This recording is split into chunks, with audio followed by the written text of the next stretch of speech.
Huminto ang bus sa isang mahabang kaluskos para kay Leo. Iyon ang tunog ng pagtatapos at ng pagsisimula. Ang alikabok ng 8 oras na biyahe ay dumikit sa kanyang balat. Singbigat ng alaala ng huling hininga ng kanyang ina. Walang katao-tao sa terminal ng STA Trinidad. Tanging ang ingay lang ng mga kuliglig ang pumupuno sa gabi. Nang buksan ng tupper ang pinto, bumuhos ang amoy ng probinsya. Pinaghalong lupa, damo at isang bagay na hindi pa niya mapangalanan. Leo, apo. Ang boses ng kanyang Lola Flora ay pagod, pero may himig ng pag-asa. Dala-dala nito ang 2 malaking bag na mas malaki pa sa katawan nito. Agad niya itong kinuha. Okay lang po ako, La. Isang kasinungalingan. Pero ito ang kailangan nilang 2 ngayon. Habang hinihintay nila ang tricycle na sinasabi ng lola niya, isang pares ng matitingkad na ilaw ang biglang tumanglaw sa kanila mula sa kanto. Isang makintab na itim na sasakyan at sa isang iglap na parang pinindot ang isang buton, ang koro ng mga kuliglig ay biglang tumahimik. Lahat. Naging bingi ang gabi. Napatingin si Leo sa lola niya na nanlalaki ang mga mata. Mula sa sasakyan, bumaba ang isang babae. Matangkad, balot sa isang eleganteng puting bestida at may tindig na parang reyna. Flora. Ang boses ng babae ay kalmado pero may kapangyarihan. Mabuti't nakarating kayo ng ligtas. Naku, Mayor! Halos mabitawan ni Lola Flora ang dala niyang bayong. Hinahaplos nito ang luma nitong damit na para bang nahihiya. Mayor Elena, nag-abala pa po kayo ng todo, kaya po naming mag-tricycle. Ngumiti si Mayor Elena, isang nangiting hindi umabot sa kanyang mga mata. Kalokohan. Utang ko sa iyo ang pinakamakinis na mga damit sa buong STA Trinidad. Ang sunduin ang apo mo ay maliit na bagay. Ang mga mata ng mayor ay bumaling kay Leo. Malamlam, matalim. Tinitimbang siya. Ikaw si Leo. Ikinagagalak kitang makilala. Ang iyong lola ay walang bukang bibig kundi ikwak. Maano po, iho? Bulong ni Lola Flora. May kasamang bahagyang siko.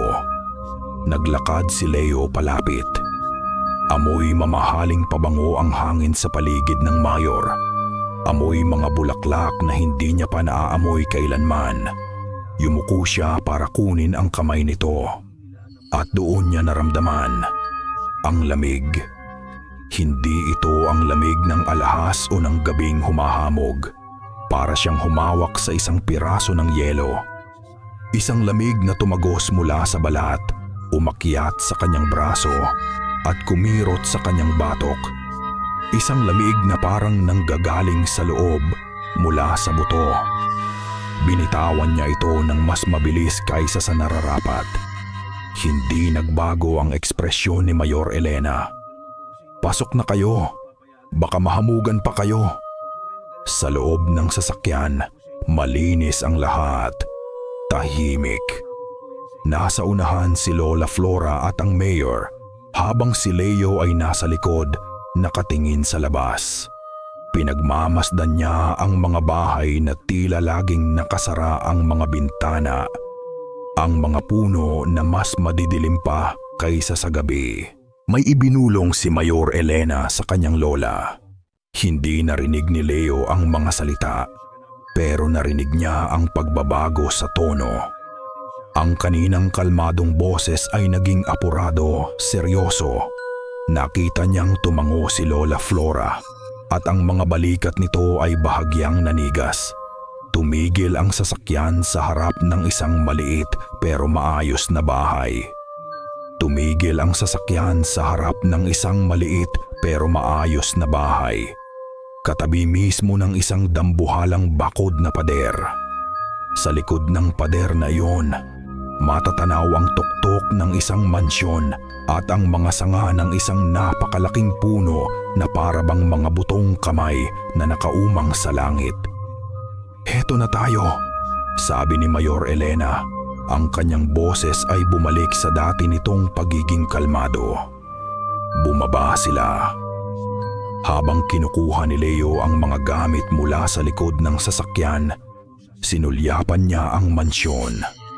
Sa isa sa mga bintana sa ikalawang palapag, sa isang madilim na balkonahe, may nakita siyang anino. Isang anino ng tao na nakatayo lang doon. Nakatingin, kumunot ang noo niya at kumurap siya. Pagdilat niya ulit, wala na ito. "Leo, Apo!" Tawag ng lola niya. Hawak na ang susi sa pinto. "Papunta na po," sagot niya. Pilit na iwinawaksi ang imahe sa kanyang isip. Sumakay si Mayor Elena pabalik sa kanyang sasakyan. Bago niya isara ang pinto, tumingin siyang muli kay Leo. Ang mga mata nito ay tila kumikinang sa dilim at ang ngiti sa kanyang mga labi ay kasing lamig ng kanyang kamay. "Magpahinga kang mabuti, Leo," sabi niya. "Marami kang dapat masanayang bagay dito sa Stade Trinidad." Umalis ang sasakyan at muli sa isang iglap, ang koro ng mga kuliglig ay bumalik na parabang hindi sila kailanman nawala. Ang hardin ng mansyon ni Mayor Elena ay isang paraiso. Perpektong gupit ang mga damo at ang mga bulaklak ay namumukadkad sa mga kulay na hindi pa nakikita ni Leo sa buong buhay niya. Pero sa gitna ng lahat ng ito, nakatayo ang puno ng balete. Napakalaki. Ang mga sanga nito ay parang mga braso ng higante, baluktot at puno ng buhol, na nagbibigay ng lilim na napakadilim kung saan walang ibang halaman ang gustong tumubo. May kung anong mabigat sa hangin sa paligid nito. 3 bagay lang ang kailangan mong tandaan, bata. Ang boses ay galing kay Kuya Rel, ang mas matandang hardinero. Isang taong tahimik, kulubot na ang balat sa araw at laging nakayuko. Hindi siya tumitingin kay Leo habang nagsasalita. "Una," sabi niya, habang tinuturo ang puno gamit ang kanyang nguso. "Huwag na huwag kang lalapit sa malaking puno ng balete kapag lumubog na ang araw." Tumingin si Leo sa puno. Mukha lang naman itong luma. "Bakit po?" Umiling lang si Kuya Rel.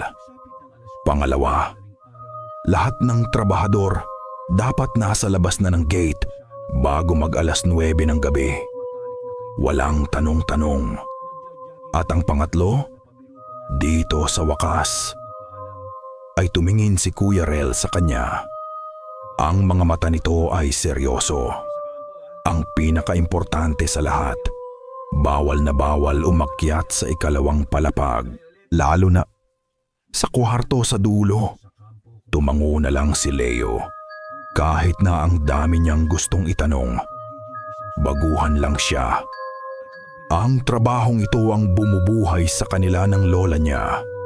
Hindi siya gagawa ng gulo. Buong araw siyang naggamas at nagdilig.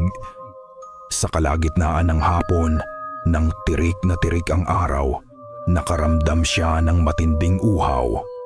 Papasok na sana siya para kumuha ng tubig ng may aninong tumabon sa kanya.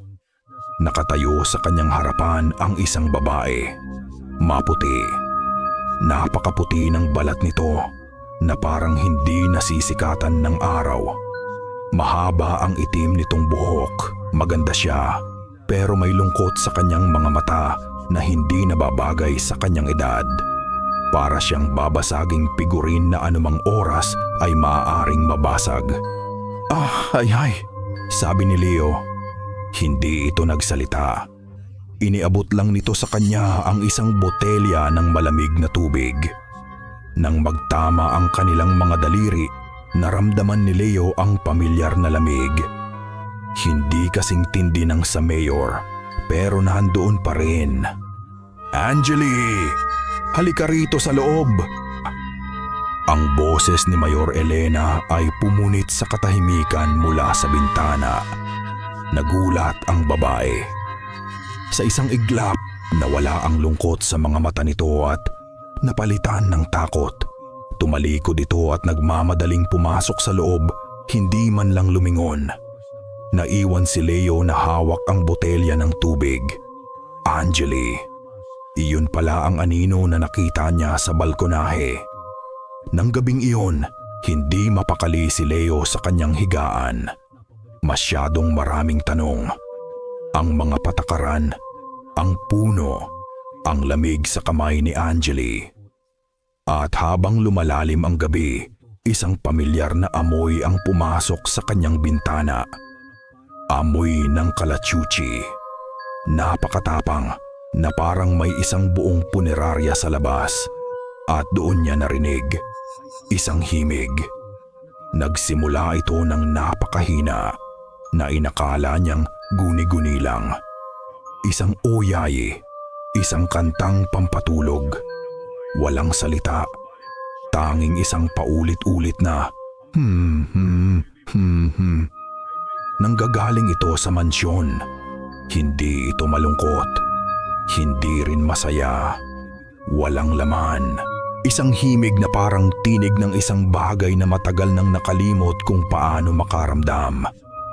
Paulit-ulit, paulit-ulit, na para bang sinusubukang sirain ang isang bagay sa loob ng isip niya.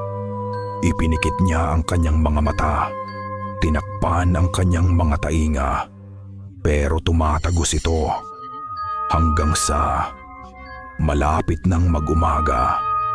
Bigla itong huminto, isang sandali ng perpektong katahimikan, at pagkatapos, isang ingay ng kaguluhan.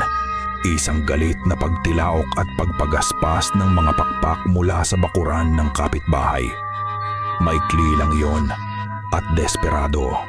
Pagkatapos, wala na. Isang nakabibinging katahimikan. Kinabukasan, ang katahimikan ay binasag ng mga sigaw.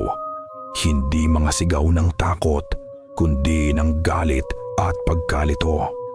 Nagkukumpulan ang mga tao sa likod bahay ni Mang Cardo, ang kapitbahay nila. Sumilip si Leo sa bakod na kawayan at ang amoy ang unang sumalubong sa kanya. Isang amoy na matamis at masangsang. "Aso! Siguradong asong gala na naman to!" Sigaw ng isang lalaki. "Anong klaseng aso ang gagawa niyan?" Sagot naman ng isa pa. Sa gitna ng umpukan, nakahandusay ang kambing ni Mang Cardo. At sa paligid nito, 6 na manok, lahat hindi gumagalaw, pero hindi iyon ang nakapagpakilabot kay Leo. Tuyot. Lahat ng hayop ay tuyot. Parang hinigop ang lahat ng laman at dugo sa loob at ang naiwan na lang ay balat at buto. Ang ingay ng mga langaw ay mas malakas pa kaysa sa bulungan ng mga tao. Lumapit si Leo. Tumingin siya sa leeg ng kambing. Walang malaking sugat. Walang bakas ng kalmot o kagat ng isang mabangis na hayop. Tanging 2 maliit na butas. Magkatabi. Perpekto ang pagkakabilog. Biglang bumalik sa isip niya ang tunog kagabi. Ang pagaspas ng mga pakpak. Ang biglaang paghinto. Hindi iyon gawa ng aso. Sabi niya nang makabalik siya sa bahay. Nanginginig ang boses. Yung mga hayop po ni Mang Cardo. Nag-aayos ng mga damit na lalabhan si Lola Flora. Hindi siya lumingon. Narinig ko, kawawa naman. Siguro ay may sakit na kumakalat. Hindi po sakit yon, La. Huminga siya ng malalim. La, may narinig po ako kagabi. Bago po mangyari yon, isang kanta galing po sa mansyon. Doon, huminto sa pagtutupi ang lola niya.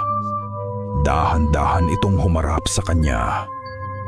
Ang kaninang pagod niyang muka ay napalitan ng isang bagay na mas matigas. Isang bagay na parang takot. "Anong ibig mong sabihin, Leo?" "Isang oyayi po. Paulit-ulit. Tapos biglang may ingay. Tapos eto." Umiling si Lola Flora at ang pag-iling niya ay mabilis at marahas. "Itigil mo yan." "Pero sinabi kong itigil mo yan." Ang boses nito ay tumaas. Isang bagay na hindi pa niya naririnig dati. "Huwag na huwag kang mag-iisip ng masama sa mga taong tumutulong sa atin. Si Mayor Elena ang nagbigay sa atin ng bahay, ng trabaho. Utang natin ang buhay natin dito sa kanya. Naiintindihan mo ba? Isang malaking kasalanan yang iniisip mo." Tumalikod ito at nagpatuloy sa paglalaba. Pero mas mabilis na ang mga kamay nito, mas marahas. Naiwang nakatayo si Leo sa gitna ng kanilang munting sala. Ngayon niya lang naramdaman na mag-isa talaga siya. Kinagabihan, nakita niya ang lola niya na nagsindi ng kandila sa kanilang maliit na altar. Nanginginig ang mga kamay nito habang nagdarasal. Ang dasal nito ay hindi para sa kaligtasan, kundi para sa kapatawaran. Humiga si Leo, pero alam niyang hindi siya makakatulog. Pinakinggan niya ang bawat tunog.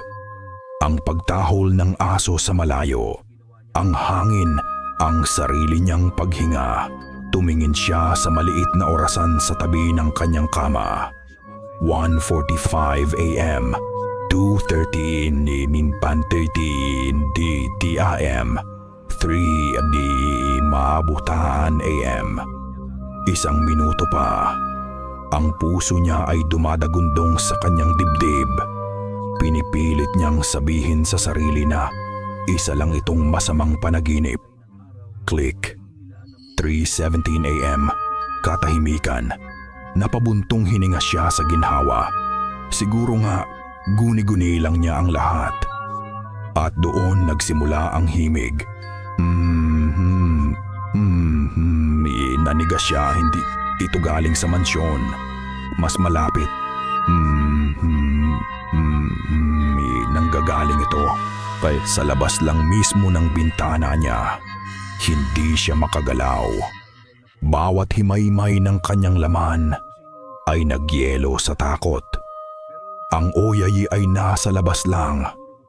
Napakalapit na parang kung ilalapat niya ang kanyang tainga sa dingding na yari sa amakan. Maririnig niya ang paghinga ng kung sino mang kumakanta. Pinilit niyang huwag huminga. Pinilit niyang maging parte ng dilim. Isang bagay na hindi mapapansin. Tumagal ang kanta ng halos 10 minuto.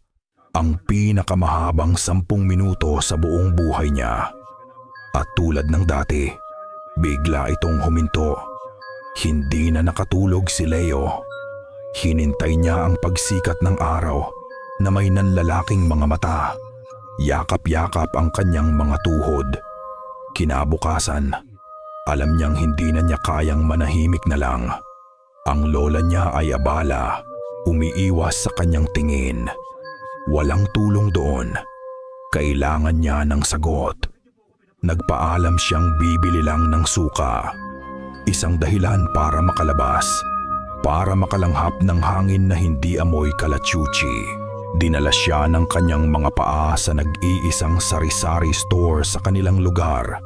Isang maliit na kubo na puno ng mga nakasabit na sitsirya, mga delata, at isang amoy na pinaghalong alikabok, sabon at tuyong isda. Sa labas, nakasabit ang mga tinirintas na bawang at sili sa bawat bintana. 2 matandang lalaki ang nagkakape sa isang bangko sa labas. Ang kanilang mga boses ay mahina. "Parang noon lang," sabi ng isa. "Ganyan na ganyan din ang itsura ng mga alaga ni Kamiling Bago siya, huminto ang matanda nang makita si Leo na papalapit. Bigla silang nag-iwasan ng tingin at uminom na lang ng kape. Pumasok si Leo sa loob. Isang matandang babae na may matatalas na mata at kulubot ng ngiti ang nagbabantay. Si Aling Nita, ang sentro ng lahat ng balita sa Standard Trinidad. "Oh, ikaw pala ang bagong apo ni Flora," sabi nito. Ang boses ay matinis. "Anong kailangan mo, iho?" "Suka lang po." Habang isinasalin ni Aling Nita ang suka sa isang plastic, nagkunwari si Leo na tumitingin sa mga paninda. Grabe po pala yung nangyari sa mga hayop ni Mang Cardo. Hindi sumagot si Aling Nita. Narinig lang niya ang tunog ng suka na bumubuhos. Sabi nila, "Asong gala raw po," patuloy ni Leo. Biglang huminto ang pagbuhos. Tumingin si Aling Nita sa kanya. Ang kaninang ngiti ay nawala. Maraming sinasabi ang mga tao, karamihan, para lang mapanatag ang sarili nila. Itinali niya ang supot ng suka at ipinatong sa lamesa. Yumuko siya ng bahagya at ang boses niya ay naging isang bulong. "May mga bagay dito, iho, na mas matanda pa sa simbahan. May nagbabantay sa bayang ito, isang tagabantay. At tulad ng lahat ng bagay, ang pagbabantay ay may kapalit." Nanlamig ang batok ni Leo. Tagabantay? Kasabihan lang ng matatanda.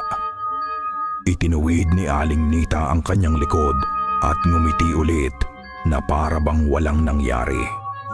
"Anyway, kung interesado ka talaga sa mga lumang kwento, may isang taong mas maraming alam kaysa sa akin."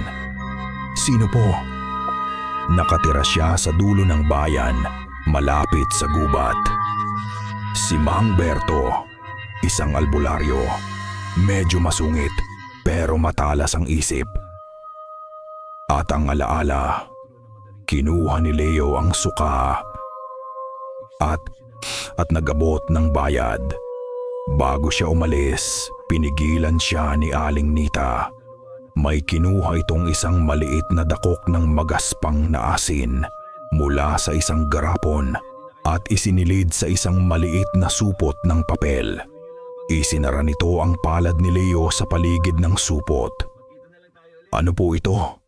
tanong ni Leo. Ang mga mata ni Aling Nita ay seryoso, walang bahid ng pagbibiro. "Para lang sa konsensya ko, iho. Ibuhos mo sa paligid ng bintana mo bago ka matulog."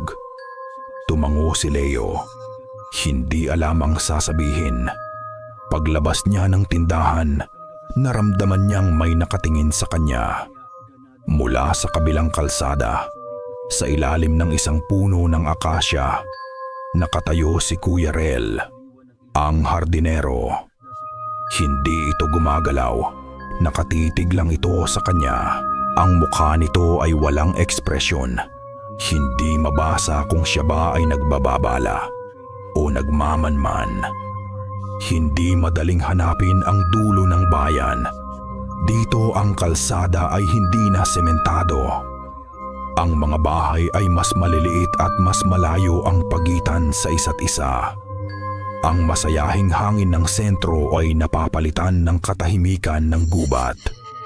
Sa dulo ng isang baku-bakong daanan, nakita ni Leo ang kubo.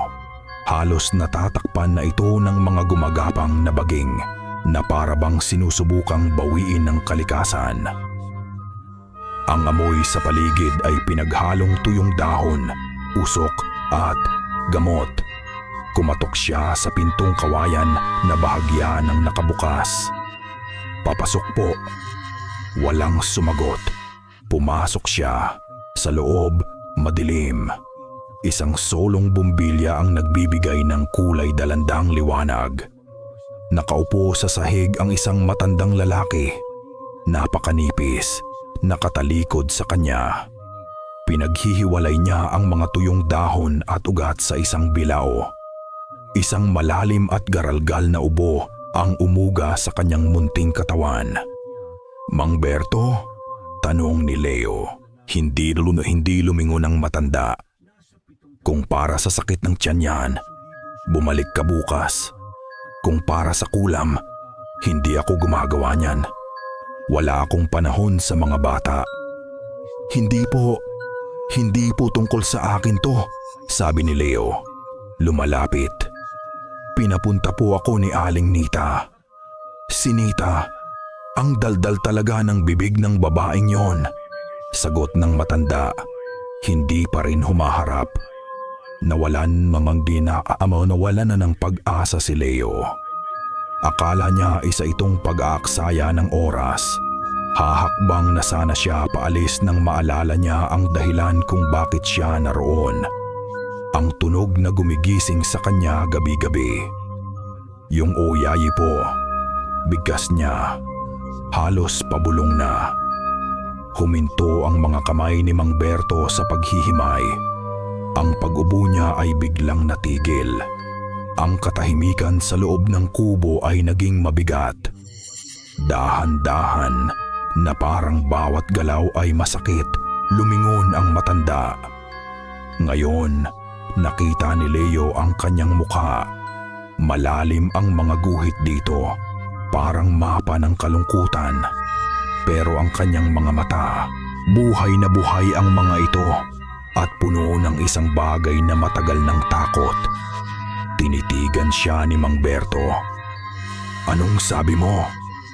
"Isang kanta po, isang oyayi."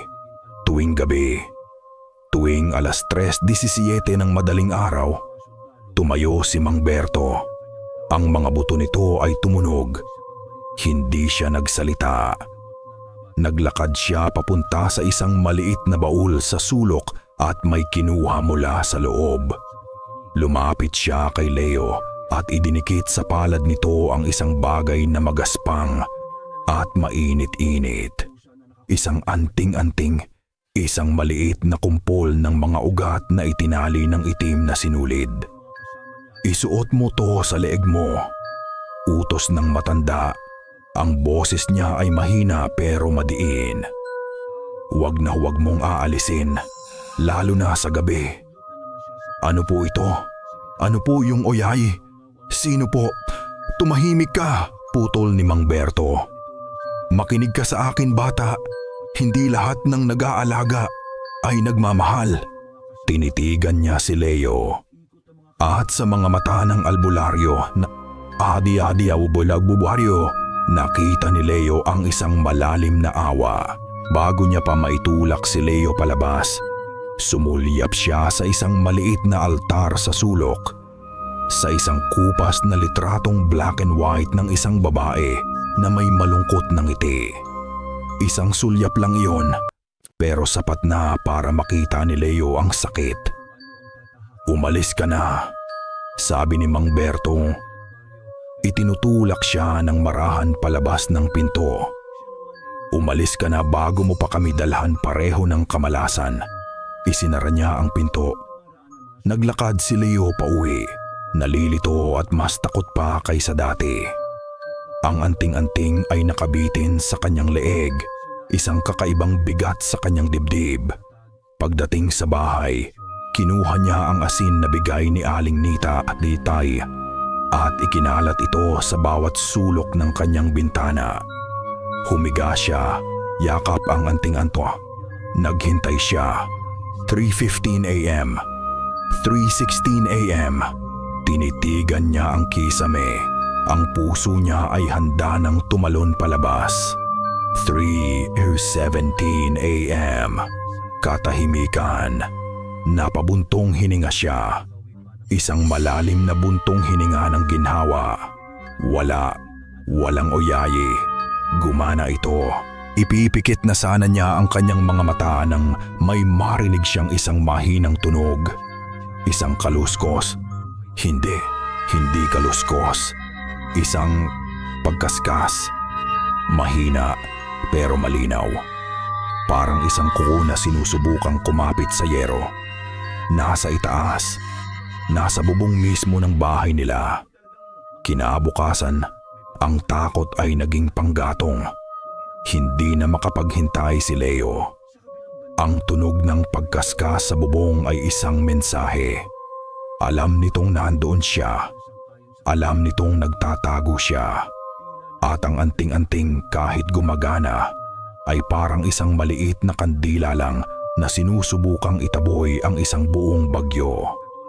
Kailangan niyang malaman kung ano ang nasa loob ng mansyon. Ang pagkakataon ay dumating noong linggo. Nakita niya si Mayor Elena.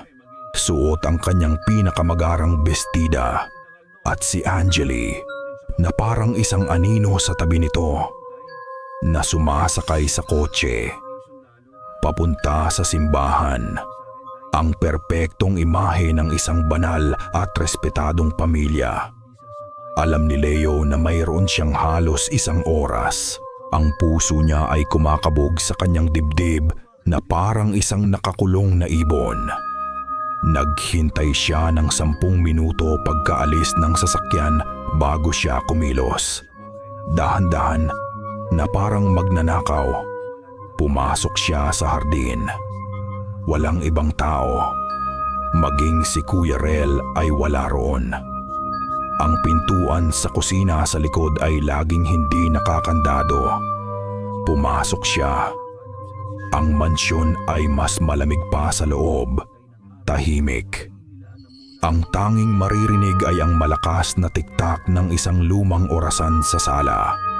Umakyat siya sa hagdanan. Ang bawat hakbang ay nagdudulot ng mahinang lagitik.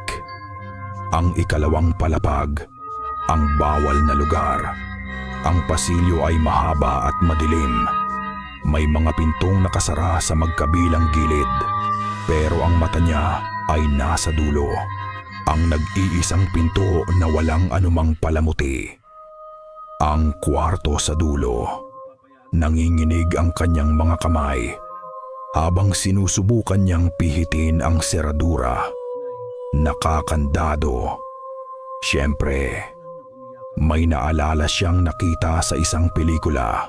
Kumuha siya ng isang paperclip mula sa kanyang bulsa at sinubukang isundot ito sa butas ng susian. Isang kalik, 2. Sa pangatlong subo, narinig niya ang isang mahinang click. Bumukas ang pinto. Itinulak niya ito at isang kalawangin nitong tunog ang pumuno sa pasilyo. Ang bumungad sa kanya ay alikabok. Isang makapal na alikabok na bumabalot sa lahat ng bagay na parang isang puting kumot ng panahon. Amoy luma, amoy longganisa at mga bagay na matagal nang nakalimutan. Hindi ito isang silid ng kababalaghan. Isa itong silid tulugan na parang iniwan sa gitna ng pag-aayos at hindi na binalikan pa sa loob ng maraming dekada. Ang mga muebles, isang kama na may 4 na haligi, isang tokador, isang aparador, ay natatakpan ng puting tela. Pagkadismaya, iyon ang unang naramdaman ni Leo. Ano ang inasahan niya? Isang halimaw na naghihintay. Naglakad siya papasok. Ang kanyang mga yapak ay nag-iiwan ng bakas sa sahig na puno ng alikabok. Walang kakaiba hanggang sa may napansin siyang isang bagay sa ilalim ng kama. Isang bahagi ng sahig na yari sa kahoy. Mas matingkad ang kulay. Mas bago. Lumuhod siya at sinubukang iangat ito gamit ang kanyang mga kuko. Mahigpit. Kumuha siya ng isang lumang panulat mula sa ibabaw ng tokador at ginamit itong pang-ipit. Umangat ang isang tabla. Sa ilalim, may isang maliit at mababaw na espasyo. At sa loob nito, isang kahon na yari sa maitim na kahoy. Kinuha niya ito. Hindi ito mabigat. Nang buksan niya ito, isang amoy na mas matapang pa kaysa sa alikabok ang lumabas. Amoy ng mga tuyong halaman. Sa loob, maingat na nakatali ang mga bigkis ng ibaba mama. Iba't ibang uri ng dahon at ugat.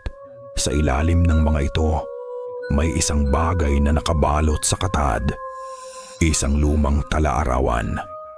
Ang takip nito ay kupas na at malutong na sa paglipas ng panahon. Binuksan niya ito. Ang mga salita ay isinulat sa isang eleganteng sulat kamay at sa wikang hindi niya maintindihan. Espanyol.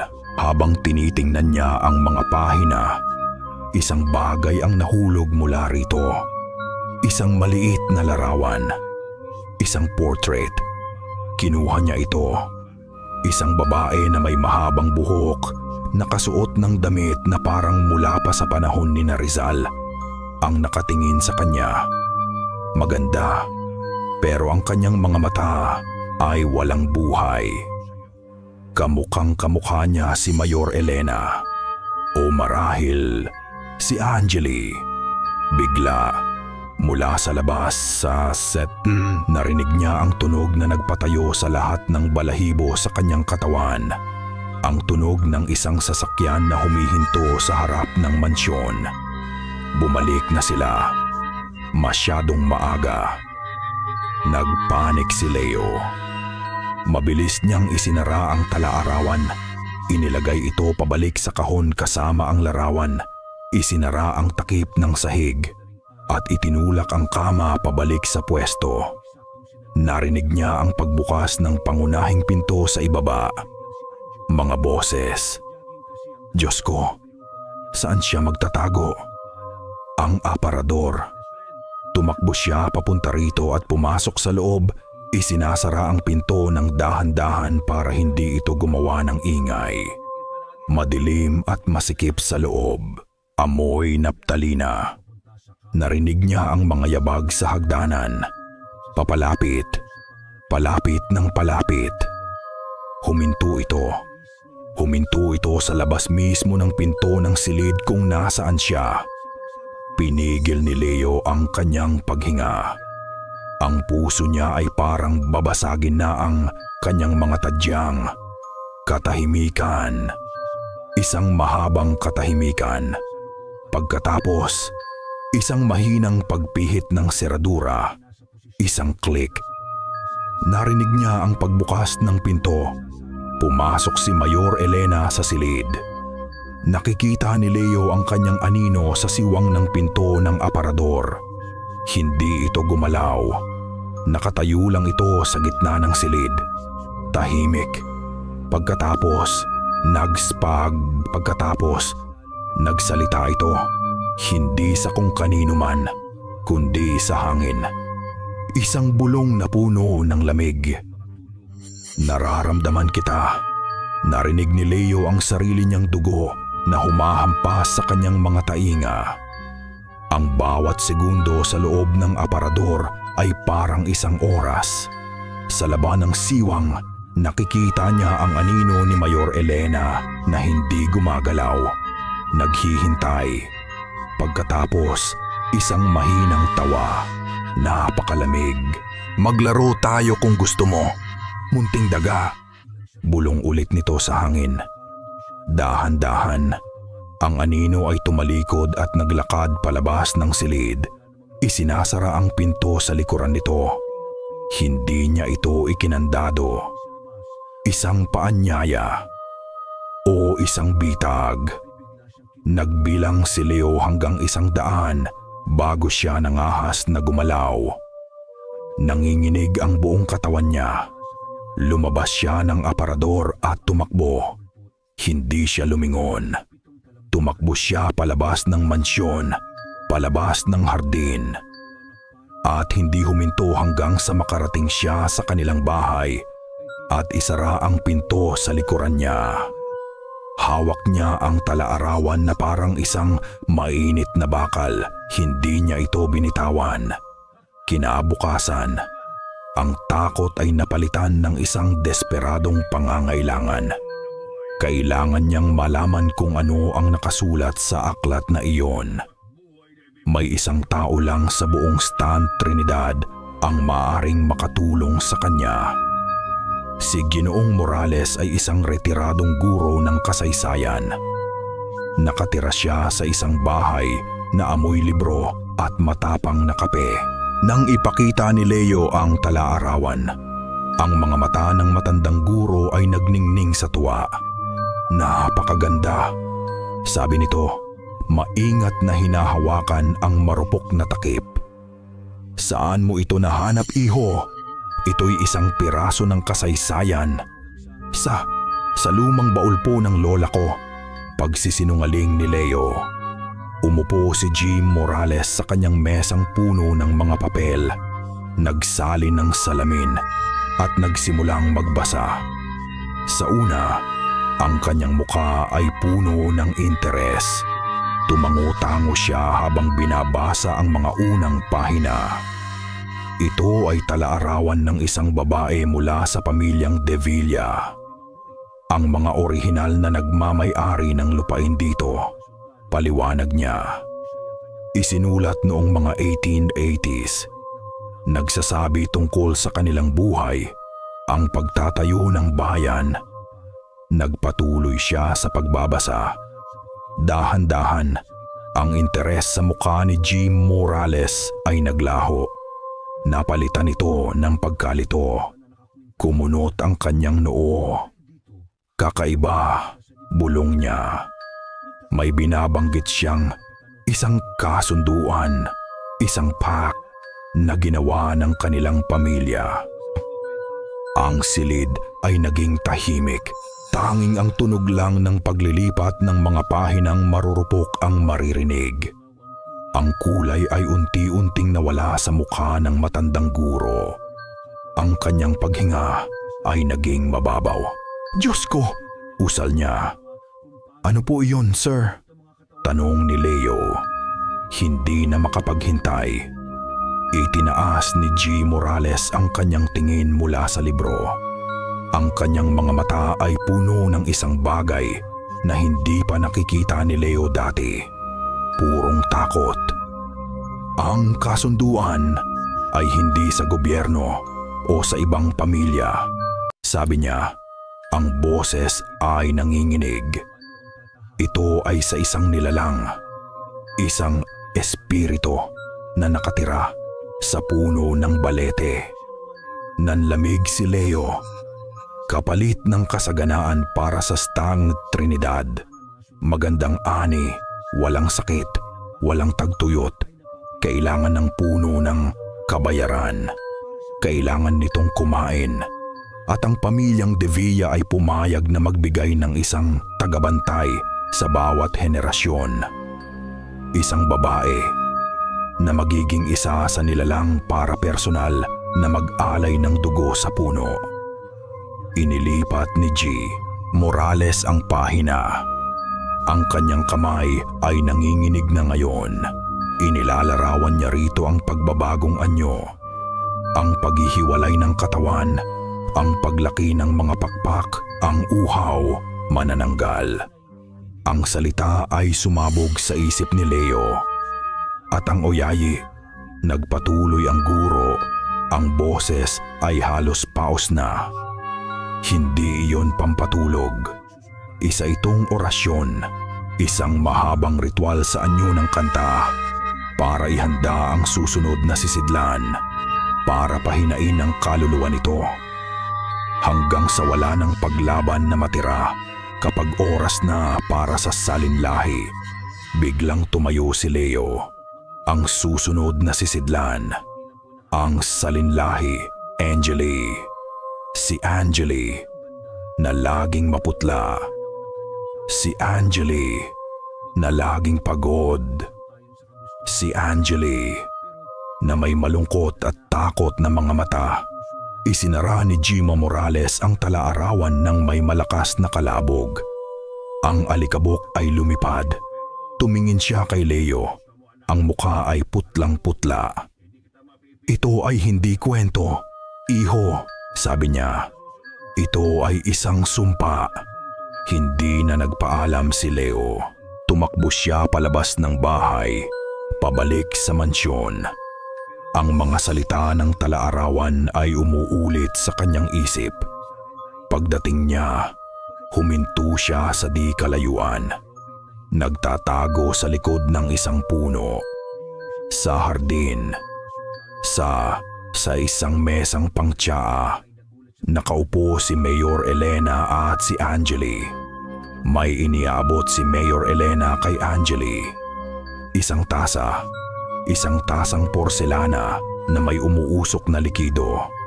Uminom si Angeli at naamoy ni Leo ang hangin. Hindi ito amoy tsaa. Ito ang amoy ng mga tuyong halaman na nakita niya sa kahon. Ang amoy na ginagamit para pahinain ang kaluluwa. Kinailangan niyang maghintay ng 2 araw. 2 araw ng pagpapanggap na normal ang lahat. Habang ang hawak niyang kaalaman ay parang lason na kumakalat sa kanyang ugat. Sa wakas, nakahanap siya ng pagkakataon. Nasa hardin si Angeli, namimitas ng mga bulaklak para sa florera sa sala. Si Mayor Elena naman ay nasa balkonahe, may kausap sa telepono. Ang boses ay seryoso at abala. Ito na ang pagkakataon niya. Dahan-dahan siyang lumapit, nagkukunwaring may inaayos na mga paso. Angeli, bulong niya. Lumingon ito, nagulat, may takot sa kanyang mga mata. Bawal tayong mag-usap. Kailangan mo tong makita, sabi ni Leo, at inabot sa kanya ang isang kapirasong papel kung saan isinulat niya ang salin ng isang bahagi ng tala-arawan. Ang bahagi tungkol sa orasyon at sa salinlahi. Kinuha ito ni Angeli, nanginginig ang mga kamay. Binasa niya ito. Ang kulay sa kanyang mukha ay unti-unting nawala at siya ay naging kasing putla ng mga bulaklak na hawak niya. Tumingin siya kay Leo. Ang kanyang mga mata ay nanlalaki sa pagkalito at isang emosyon na mas malalim pa. Isang pagkilala. Na parang may isang bagay sa loob niya ang sumisigaw na totoo ito. Pero ang isip niya ay hindi ito kayang tanggapin. Hindi ko maintindihan, usal niya. Ang boses ay basag. Parang may pader sa isip niya na hindi niya kayang sirain. Ang tsa na pinapainom niya sa'yo, masarap iyon. Pampakalma, sabi ni Ina. Hindi, Angeli. Lason yun. Pampahina ng hindi na niya natapos ang sasabihin niya. Mukhang may seryoso kayong pinag-uusapan. Ang boses ni Mayor Elena ay parang isang piraso ng yelo na dumausdos sa kanyang likod. Nanigas si Leo. Dahan-dahan siyang lumingon. Nakatayo ang mayor sa may pintuan ng kusina. Tapos na sa kanyang tawag sa telepono. Ang ngiti sa kanyang labi ay kasing perpekto at kasing lamig ng dati. Hindi niya alam kung gaano na ito katagal na nakatayo roon, nakikinig. Agad na itinago ni Angeli ang papel sa kanyang likuran. Ina, nagpapatulong lang po si Leo tungkol sa mga rosas. Talaga ba? Naglakad si Mayor Elena palapit. Ang kanyang mga hakbang ay tahimik sa damuhan. Ang sikat ng araw ay tila lumalamlam habang siya'y papalapit. Si Leo ay isang napakausiserong bata. Hindi ba mahal ko? Laging nagtatanong, laging naghahanap. Tumigil siya sa harap ni Leo. Hindi siya galit. Mas malala pa roon. Ang kanyang kalmadong titig ay parang tumatagos sa kanyang kaluluwa. Binabasa ang lahat ng kanyang mga lihim. Mabuti ang pagiging mausisa, Leo, sabi niya. Ang boses ay malambing na parang seda. Pero alam mo, minsan, ang sobrang pag-uusisa ay maaaring maging mapanganib. Sakto namang dumating si Lola Flora. Dala-dala ang isang basket ng mga bagong labang damit, mabango sa sabon at araw. Mayor, eto na po ang mga damit ninyo. Ngumiti si Mayor Elena at ipinatong ang kanyang kamay sa balikat ni Lola Flora. Isang kilos na puno ng pagmamahal sa paningin ng iba. Pero para kay Leo, ito'y isang babala. Napakaswerte mo sa lola mo, Leo, sabi ng mayor habang marahang pinipisil ang balikat ni Lola Flora. Gagawin niya ang lahat para sa'yo at sigurado ako gagawin mo rin ang lahat para hindi siya mapahamak, hindi ba? Ang bawat salita ay isang patalim na binalot sa koton. Oo po, Mayor.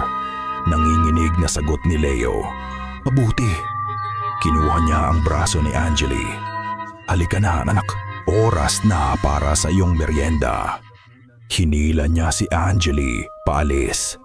Bago sila tuluyang makapasok sa loob, lumingon si Angeli kay Leo. Ang kanyang muka ay isang maskara ng pagkamasunurin. Pero sa isang iglap, habang nakatalikod ang kanyang ina, may ginawa itong isang bagay na hindi inaasahan. Palihim nitong inihulog ang papel na binigay ni Leo kanina. Pero iba na ito. Nakatiklop na ito sa napakaliit na piraso. Bumagsak ito sa damuhan sa tabi ng isang paso. Hindi napansin ng mayor. Nang gabing iyon, may kumatok sa kanilang pinto.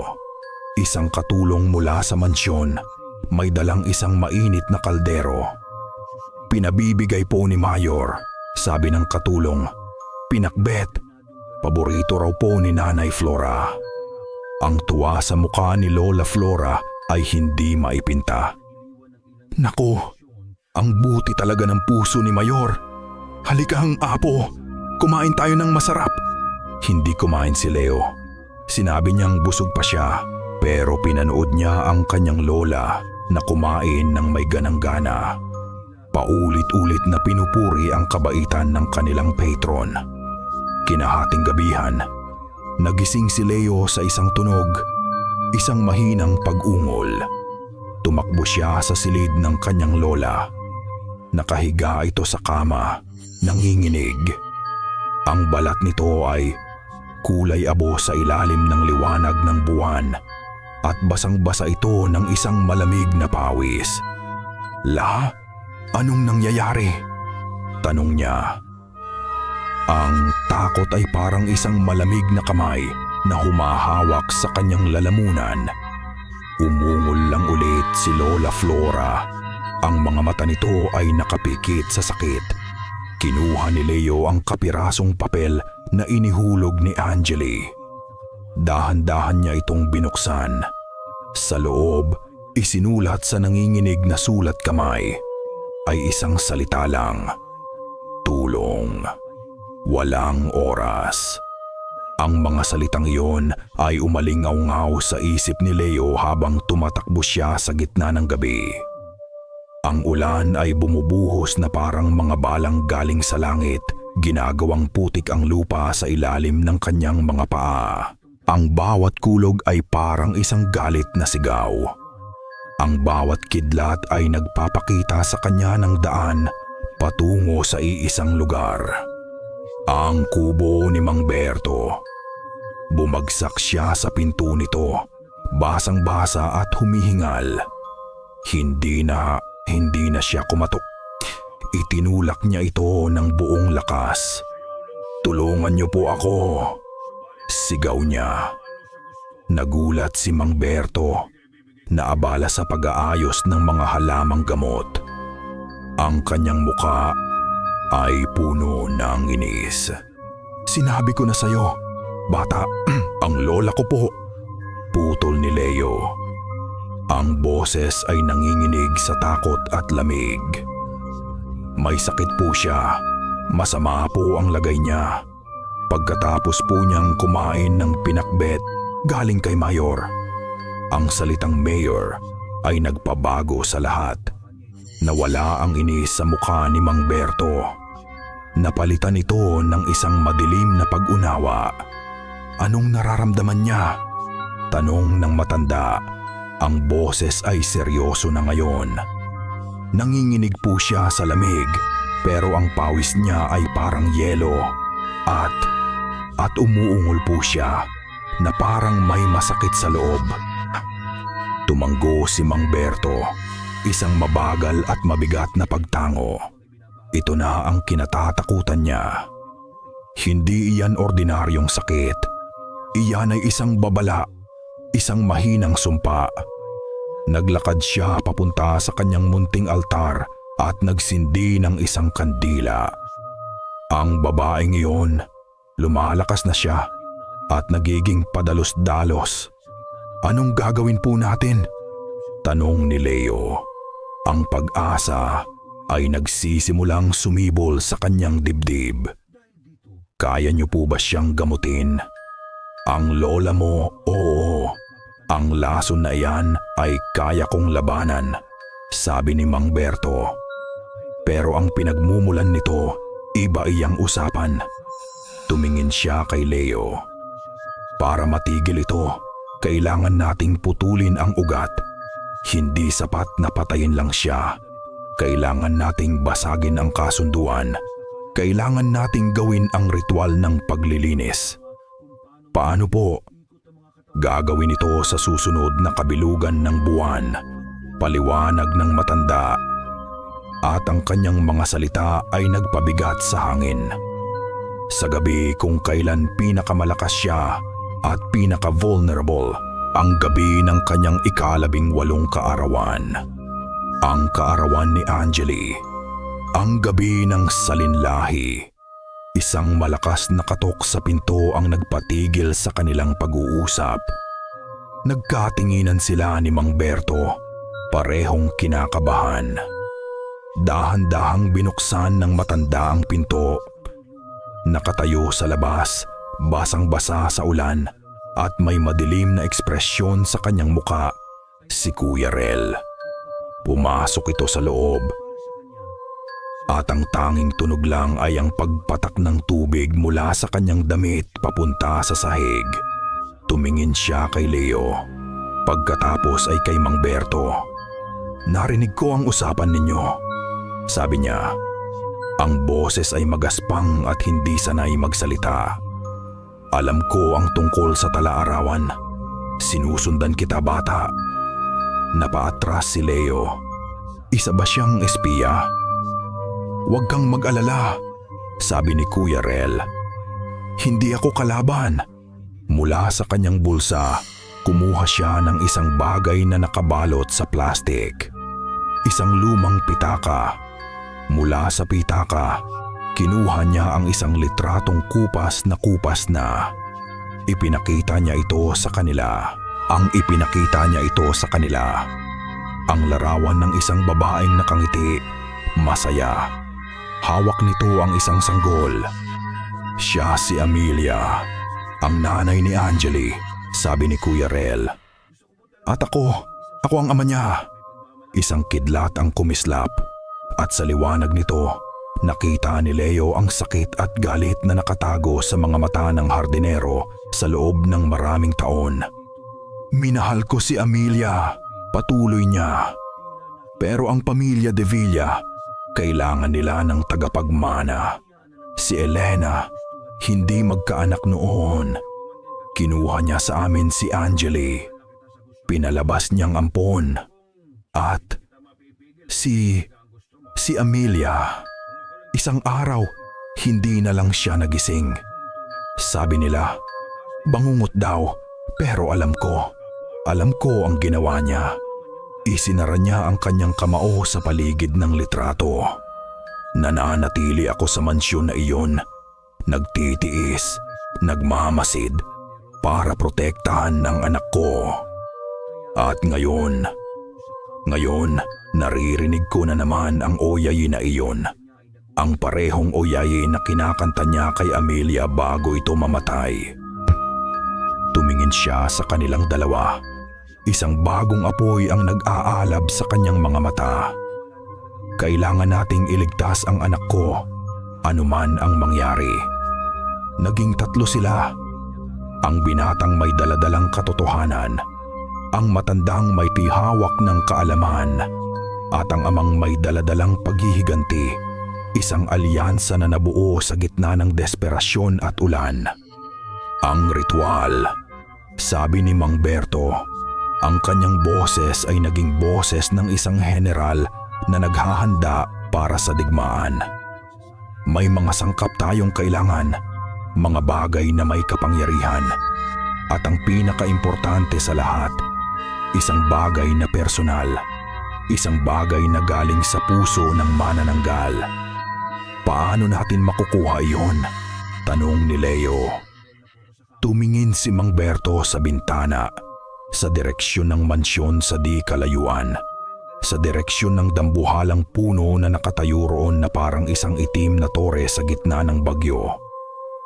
At ang puso niya, sabi ng matanda, ang kanyang boses ay isang malamig na bulong, ay nasa loob ng puno ng balete.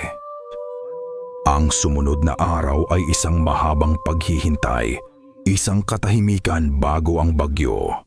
Si Lola Flora ay medyo bumuti na dahil sa mga halamang gamot ni Mang Berto, pero nananatili siyang mahina.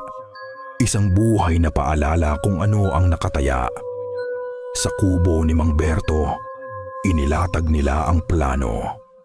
Ako na ang bahala sa tubig panalangin, sabi ni Kuya Rel. Alam ko ang mga lihim na daan papunta sa mga simbahan ng katabing bayan. Ang abo, sabi naman ni Mang Berto. Kumuha siya ng isang maliit na telang itim at maingat na ibinuhos ang laman nito sa isang platito. Isang abo na kulay abo at pino. Ang abo ng kanilang kasal. Matagal na itong itinago ni Rel. Isang simbolo ng kanyang nakaraan bilang tao. Pambasag sa kanyang alaala. Sunod, inilabas ng matanda ang isang bagay na santa na nakabalot sa lumang dyaryo. Isang patalim na yari sa buto, maitim at matulis. Ang dulo nito ay may kakaibang kurbada. Buntot pagi, paliwanag niya. Hindi ito nakamamatay, pero ito'y lason sa kanilang lahi. Nakapagpapahina. 3 sangkap, 2 na ang nasa kanila. Isa na lang ang kulang, ang pinakamapanganib sa lahat. Ang sanga mula sa puno ng balete, sabi ni Mang Berto, at ang tingin niya ay bumaling kay Leo. Kailangan itong makuha ngayong gabi. Bago ang pagsikat ng buwan, hindi ito pwedeng gawin ni Rel. Masyado siyang binabantayan. At ako, masyado nang mahina ang katawan ko. Naintindihan ni Leo. Ito ang kanyang tungkulin. Gagawin ko po, sabi niya. At nagulat siya sa sarili niyang boses. Matatag, walang pag-aalinlangan. Pagsapit ng dilim, bumalik si Leo sa kanilang bahay.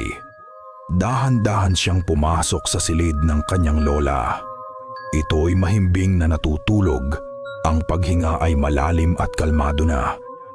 Ang lagnat ay wala na. Lumuhod siya sa tabi ng higaan. Hinawakan niya ang kamay nito. Mainit na ulit. Isang totoong init. Hinalikan niya ang noo nito at isang luha ang pumatak mula sa kanyang mata. Babalik po ako, La. Bulong niya sa natutulog na katawan. Pangako. Ang mansyon ay isang natutulog na halimaw sa ilalim ng gabing walang bituin. Ang hangin ay malamig at tila bumubulong ng mga babala. Alam ni Leo ang daan. Alam niya kung saan maluwag ang bakod. Gumapang siya sa damuhan. Bawat galaw ay maingat. Ang tanging ingay lang ay ang kabog ng sarili niyang dibdib. Nasa gitna na siya ng hardin nang maramdaman niya ang pagbabago sa hangin. Isang malakas na bugso. Napatingala siya. Sa itaas, sa madilim na langit, isang anino ang dumaan. Mas malaki kaysa sa isang paniki. Mas mabilis kaysa sa isang ibon. Isang anino ng mga pakpak na parang katad. Nagpapatrolya ito. Nagpatira pa si Leo sa damuhan, ipinagdarasal na hindi siya nito nakita. Narinig niya ang isang mahinang tunog, isang pagaspas, palayo ng palayo. Nang sa tingin niya ay ligtas na, tumakbo siya. Hindi na siya lumingon. Ang kanyang destinasyon, ang malaking puno ng balete. Habang papalapit siya, lalong lumalamig ang hangin. Ang mga sanga ng puno ay parang mga butong daliri na nakaumang sa kanya. Nang sa wakas ay narating niya ang paanan nito. Naramdaman niya ang isang enerhiya na nanggagaling dito. Isang bagay na sinauna at gutom. Walang pag-aaksaya ng panahon. Kailangan niyang bilisan. Inabot niya ang isa sa mga pinakamababang sanga. Isang sanga na kasing kapal ng kanyang braso. Ang balat ay kulubot at halos itim na sa dilim. Ginamit niya ang lahat ng kanyang lakas. Hinila, binali. Isang malutong na tunog ang pumuno sa hardin niyan. Ang tunog ng nabaling buto. Hawak na niya. Ang huling sangkap, tagumpay. Isang alon ng ginhawa ang bumalot sa kanya.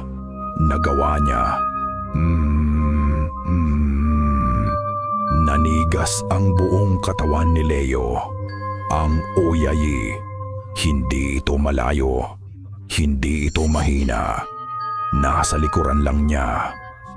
Dahan-dahan na parang isang panaginip na ayaw niyang tapusin. Lumingon siya. Hindi ang halimaw na may pakpak ang nakita niya. Nakatayo roon sa ilalim ng lilim ng sarili nitong puno, si Mayor Elena. Nakasuot ng isang puting damit pantulog, ang kanyang buhok ay nakalugay. Nakangiti ito, isang ngiti na puno ng panunuya at tagumpay. "Akala mo ba?" sabi niya. Ang boses ay kasing tamis ng lason. "Hindi ko alam, Leo." Ang ngiti ni Mayor Elena ay parang isang sugat sa dilim.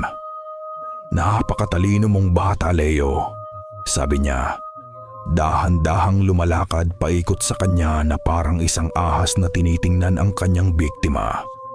Pero ang katalinuhan ay walang silbi laban sa kapangyarihan. "Akala mo ba, sa lahat ng mga mata at tainga ko sa bayang ito, hindi ko malalaman ang pagtataksil ninyo?" Hindi makagalaw si Leo. Ang sanga ng balete ay parang isang piraso ng yelo sa kanyang kamay. "Pero huwag kang mag-alala," patuloy ng mayor. "Hindi kita papatayin. Hindi pa. May mas maganda akong plano para sa'yo." Mula sa likod ng puno, 2 anino ang lumabas. 2 lalaking matipuno, mga tanod ng mansyon. Bago pa man makasigaw si Leo, hinawakan na siya ng mga ito. Pinilipit ang kanyang mga braso. Ang sanga ay bumagsak sa lupa. "Ikaw ang magiging unang regalo," bulong ni Mayor Elena sa kanyang tainga. Ang hininga nito ay kasing lamig ng kamay niya. "Ang unang alay para sa bagong tagabantay. Ang dugo mo ang magsisilbing unang pagkain ni Angeli." Kinaladkad siya ng mga tanod papunta sa puno. Ang mga ugat nito sa lupa ay parang mga malalaking ahas na nabuhay. At tila gumagalaw para salubungin siya. Itinali nila siya sa puno. Ang magaspang na balat nito ay kumakaskas sa kanyang likod. Mahigpit. Walang kawala. Nagtatawa si Mayor Elena. Isang tawang mahina pero puno ng kabaliwan. Itinaas niya ang kanyang mga kamay sa langit na parang isang pari na magsisimula ng isang madilim na seremonya. "Ngayong gabi, ang aking anak na si Angeli ay tatanggapin ang kanyang mana." Bigla, isang sigaw ang pumunit sa katahimikan mula sa kabilang dulo ng malawak na lupain. "Sunog! May sunog!" Isang kulay dalandang na liwanag ang biglang sumayaw sa kalangitan. Ang bodega sa likod ng mansyon ay nasusunog. K-H-B. Ang ngiti sa mukha ni Mayor Elena ay naglaho. Mga walang silbi, sigaw niya sa mga tanod. Patayin ang apoy! Nataranta ang mga tanod at tumakbo pamagbo papunta sa sunog. Naiwan si Leo at ang mayor. Ang atensyon nito ay nahati. At sa sandaling iyon ng kaguluhan, mula sa dilim, lumabas sina Mang Berto at Kuya Rel. Ngayon na! Sigaw ng matanda. Inilapag ni Kuya Rel ang mga sangkap sa isang bilog sa lupa. Sinimulan ni Mang Berto ang orasyon. Ang kanyang boses ay nanginginig pero malinaw sa gitna ng gabi. Mga salitang sinauna at hindi maintindihan ni Leo. Pero nararamdaman niya ang kapangyarihan sa mga ito. Magapeste! Umalingaw-ngaw ang sigaw ni Mayor Elena. Ang boses nito ay hindi na boses ng tao. Para itong isang pako na kinakaladkad sa metal. At sa harap mismo ng mga mata ni Leo, nagsimula ang pagbabagong anyo. Ang katawan ng mayor ay umunat. Ang kanyang mga buto ay tumunog, isang serye ng malulutong na lagitik. Ang kanyang balat ay pumutla at kumunat. At pagkatapos, sa may baywang, isang siwang ang lumitaw. Isang nakapangingilabot na tunog ng napupunit na laman at nababaling buto ang pumuno sa hangin.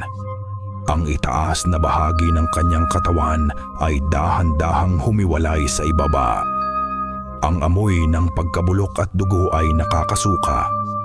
Mula sa kanyang likod, dalawang dambuhalang pakpak na parang sa paniki ang bumuka. Ang kanyang mga kuko ay humaba at naging matutulis. Ang kanyang mukha ay humpak at ang kanyang mga mata ay naging dalawang nagbabagang pula. Sumigaw ito. Isang sigaw na hindi nagaling sa tao. Isang sigaw ng purong gutom at galit. Lumipad ang manananggal. Diretso kina Mang Berto at Kuya Rel. Sa ngalan ng mga ninuno ng lupang ito, hindi ka karapat-dapat. Sigaw ni Mang Berto at ibinato niya ang isang dakok ng abo. Sa ngalan ng mga ninuno ng lupang ito, hindi ka karapat-dapat. Sigaw ni Mang Berto at ibinato niya ang isang dakok ng abo ng kasal sa nilalang. Nang tumama ang abo, umusok ito na parang nadikit sa mainit na bakal. Sumigaw ang manananggal. Isang sigaw ng sakit at pagkalito na para bang isang masakit na alaala ang biglang bumalik. Pero saglit lang iyon. Ang galit nito ay mas malakas. Sa isang mabilis na pag-ihip ng pakpak, lumikha ito ng isang malakas na hangin na nagpatumba kay Mang Berto. Tumama ang ulo ng matanda sa isang malaking ugat ng puno at ito'y nawalan ng malay. Sumugod si Kuya Rel. Hawak ang patalim na yari sa buntot pagi. Para kay Amelia! Sigaw niya. Sinubukan niyang saksakin ang halimaw, pero ito'y napakabilis. Sinalubong nito ang kanyang saksak ng isang malakas na paghampas ng pakpak. Tumilapon si Kuya Rel na parang isang basahan. Bumagsak malapit sa pader. At hindi na gumalaw. Tapos na. Natalo na sila. Dahan-dahan, lumapag ang manananggal sa harap ni Leo na nakatali pa rin sa puno. Ang mga pulang mata nito ay nakatitig sa kanya. Ang uhaw, yang gutom. Itinaas nito ang kanyang mga kamay na may mahahabang kuko. Tapos na ang lahat. Ipinikit ni Leo ang kanyang mga mata. Wag po. Ina. Isang boses. Isang boses na nanginginig pero puno ng determinasyon. Idinilat ni Leo ang kanyang mga mata. Nakatayo sa pagitan niya at ng halimaw si Angeli. Hawak niya sa kanyang dalawang kamay ang patalim na yari sa buntot pagi na kinuha niya mula sa tabi ni Kuya Rel. Ang kanyang mukha ay basang-basa sa luha pero ang kanyang mga mata ay hindi natakot. May bago ng apoy sa mga ito. Ang apoy ng paglaban. Huminto ang manananggal. Ang itsura nito ay nagbago mula sa pagiging isang mangangaso patungo sa isang bagay na nalilito. Tumingin ito sa dalaga na parabang ito ang unang pagkakataon na nakita niya ito. Anak, ang salita ay lumabas mula sa bibig ng halimaw.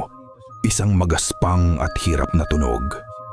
Ang isang piraso ng pagiging si Elena ay lumalaban pa sa loob. Iyon ang pagkakataong kailangan nila. Ang sandaling iyon ng pag-aalinlangan ng manananggal ay parang isang siwang sa isang pader na bakal. At si Leo, kahit nakatali, alam niyang kailangan niyang gamitin ito. "Mang Berto!" Sigaw niya, sinusubukang gisingin ang matanda. "Ang pangalan! Sabihin niyo po ang pangalan!" Nagkamalay si Mang Berto. Umuungol sa sakit. Ang isang kamay ay nasa kanyang ulo. Nakita niya ang eksena sa harap niya. Si Angeli na nakatayo laban sa sarili nitong ina. "Hindi ko na kaya, iho." Ungol ng matanda. "Napakalakas niya. Pero ikaw bata, purong puso." May sinabi si Mang Bertong isang salita. Isang pangalan na sinauna at kakaiba. Mahina lang, pero narinig ito ni Leo. Iyon pala. Hindi pala ito isang orasyon para itaboy. Isa itong orasyon para tawagin. "Angeli! Ngayon na!" Sigaw ni Kuya Rel mula sa kinabagsakan nito. Gumagapang na ito. May sugat sa braso, pero buhay. "Gawin mo na!" Ang pag-aalinlangan sa mukha ng manananggal ay napalitan ulit ng galit. Sumugod ito kay Angeli, pero huli na. "Patawad, ina!" Umiiyak na sabi ni Angeli. At sa lahat ng kanyang lakas, isinaksak niya ang patalim na buntot pagi. Hindi sa lumilipad na halimaw, kundi sa kalahating katawan na naiwan sa paanan ng puno ng balete. Isang nakabibinging sigaw ang pumuno sa kalangitan. Hindi ito sigaw ng galit. Sigaw ito ng purong, hindi mailarawang sakit. Ang koneksyon ay nasira. Bumagsak ang manananggal mula sa himpapawid. Bumagsak sa lupa na parang isang nabaling laruan. Ang mga pakpak nito ay nanghihina. Ang kapangyarihan nito ay nawawala. Pero hindi pa tapos. Gumagapang pa rin ito. Papunta sa puno. "Leo, ang orasyon!" Sigaw ni Mang Berto. Huminga ng malalim si Leo. Tumingin siya sa mga pulang mata ng gumagapang na halimaw. Tumingin siya sa puno na siyang pinagmumulan ng lahat ng kasamaan. At pagkatapos, ginamit niya ang lahat ng lakas sa kanyang baga. Hindi niya binigkas ang mga salitang Espanyol na natutunan niya. Binigkas niya ang pangalan na ibinigay ni Mang Berto, ang totoong pangalan ng espiritu na nakatira sa puno. Amor Solo. Sa sandaling binigkas niya ang pangalan, ang buong puno ng balete ay yumanig na parang tinamaan ng kidlat. Isang malalim na ugong ang nanggaling mula sa ilalim ng lupa. Ang mga sanga ay umuga ng marahas. Ang mga dahon ay nalaglag na parang ulan. Ang manananggal ay sumigaw ulit. Humigaw ulit. Pero ngayon, ang sigaw nito ay puno ng takot. "Hindi! Akin ito! Ang kasunduan!" Tumingin ito kay Leo at sa isang iglap, hindi na ang halimaw ang nakita niya. Nakita niya si Mayor Elena. Isang babaeng takot, nawawala, kinakain ng dilim na kanyang inalagaan. "Huwag!" bulong nito. Pero ang puno ay hindi nakikinig. naramdaman ni Leo ang isang malakas na paghigop ng enerhiya. Ang kapangyarihan na ipinahiram ng puno sa mga Devilla sa loob ng daan-daang taon ay binabawi na nito. Ang katawan ng manananggal ay nagsimulang matuyo. Mabilis, na parang isang bulaklak sa ilalim ng matinding sikat ng araw. Ang balat nito ay naging abo. Ang mga buto nito ay naging alikabok. Sa loob ng ilang segundo, ang dating makapangyarihang Mayor Elena Devilla ay naging isang tumpok na lamang ng itim na alikabok sa lupa na dahan-dahang tinatangay ng hangin. Kasabay nito, ang buong puno ng balete ay namatay. Ang mga sanga nito ay naging malutong. Ang balat nito ay pumutok. Ang sigla na naramdaman ni Leo kanina ay ganap na nawala. Natahimik ang lahat. Ang tanging maririnig na lang ay ang pag-iyak ni Angeli.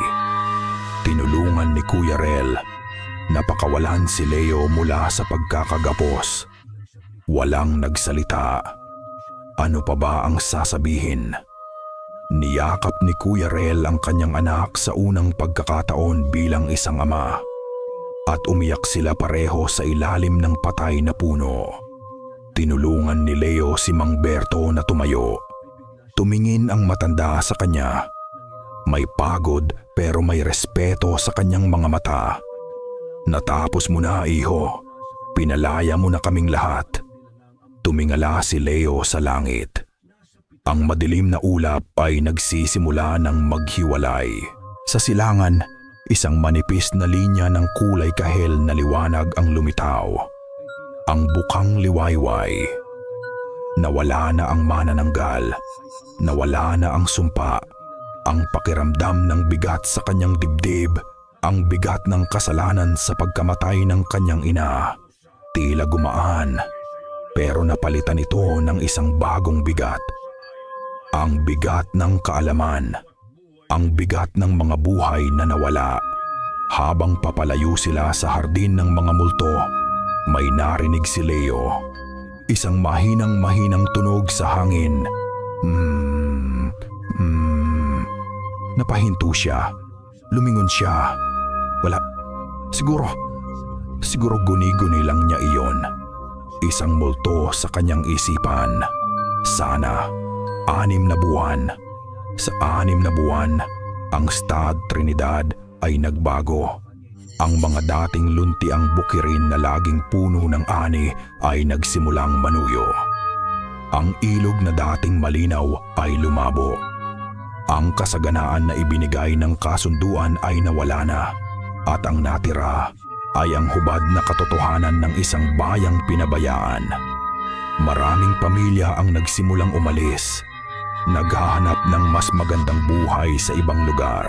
Ang dating masiglang bayan ay naging malungkot. Ito ang presyo ng kanilang kalayaan.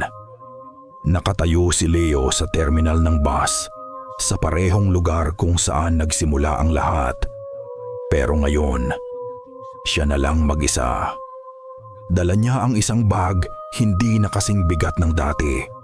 Sa di kalayuan, nakita niya ang patay na puno ng balete sa ibabaw ng burol.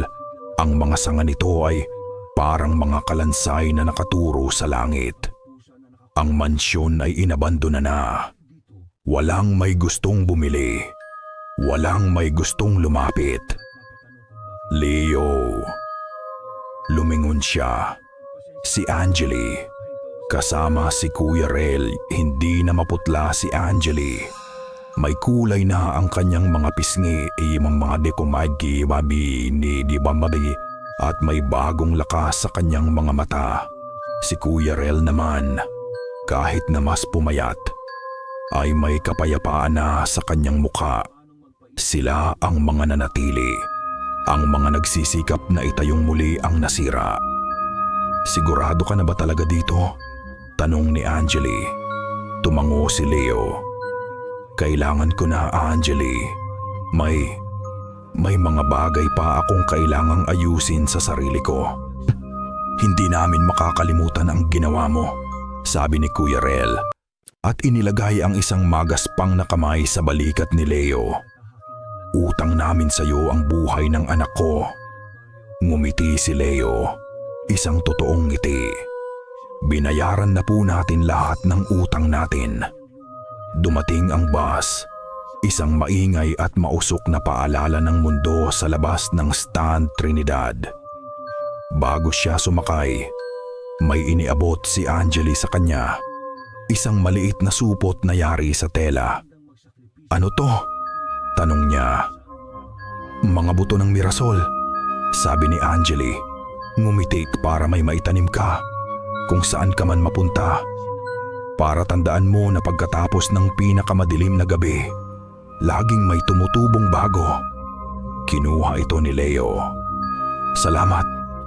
Sumakay na siya sa bus at umupo sa tabi ng bintana. Habang dahan-dahang umaandar ang sasakyan, tiningnan niya sila sa labas. Si Angeli at Kuya Rel magkatabi, isang ama at isang anak na sa wakas ay nabuo. Tiningnan niya ang bayang unti-unting lumiliit sa kanyang paningin. Isinandal niya ang kanyang ulo sa bintana. Ang panginginig ng makina ay nagpapakalma sa kanya. Napagod siya. Isang pagod na abot hanggang kaluluwa. Ipinikit niya ang kanyang mga mata. Biglang nag-static ang radyo ng driver. Isang malakas na pagkaskas. Nagalit ang driver at hinampas ito. "Ano ba naman tong radyong to?" Pero sa isang saglit, sa loob lamang ng isang segundo, bago ito tuluyang mamatay, isang himig ang lumabas mula sa static. Napamulat si Leo. Nanigas ang kanyang katawan. Tumingin siya sa radyo. Tahimik na ulit. Ang bus ay patuloy na tumatakbo palayo sa Stand Trinidad.